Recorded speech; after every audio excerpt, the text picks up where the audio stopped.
Au Nord Kivu, on parle de la Bralima à travers son directeur de siège de Bukavu, regroupant le Nord Kivu, le Sud Kivu ainsi que la province du Tanganyika qui soutient les FARDC dans les opérations militaires en cours contre le M23 en territoire de Rutshuru.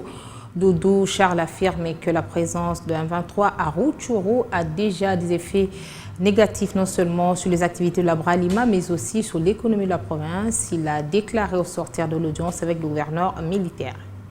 Mercredi 10 août 2022, le directeur de siège de la Bralima Bukavu, Doudou Charles Baïziré, à la tête d'une délégation de son entreprise, reçut en audience par le gouverneur militaire, le lieutenant-général Ndima Kongba Constant, au gouvernorat des provinces. Un entretien pour passer en revue la situation de cette société brassicole, un grand partenaire de l'exécutif provincial. Nous avons eu audience ce matin avec Excellence Monsieur le gouverneur du Nord Kivu.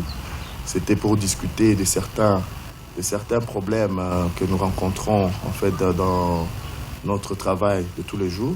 Et aussi, c'était aussi pour présenter les civilités.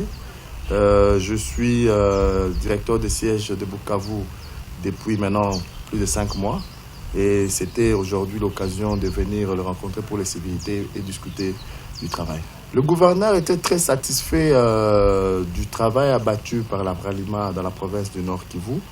Et il nous a félicité, il nous a demandé de féliciter la direction générale, donc notre DG, sur le travail abattu, la disponibilité des produits et surtout aussi la participation en fait de la Bralima dans la province. Comme vous le savez, la Bralima paye régulièrement ses taxes qui contribuent à l'évolution et au développement de la province. Le patron de la Bralima en province du Nord et Sud Kivu, ainsi que du Tanganyika, encourage les FARDC qui combattent les terroristes du M23 en territoire de Rutshuru. Il y a des coins que nous servons qui sont maintenant difficiles d'accès, donc la partie Rutshuru, Kiwanja, Rumangabo, où nous n'avons plus arrivé avec nos véhicules de distribution.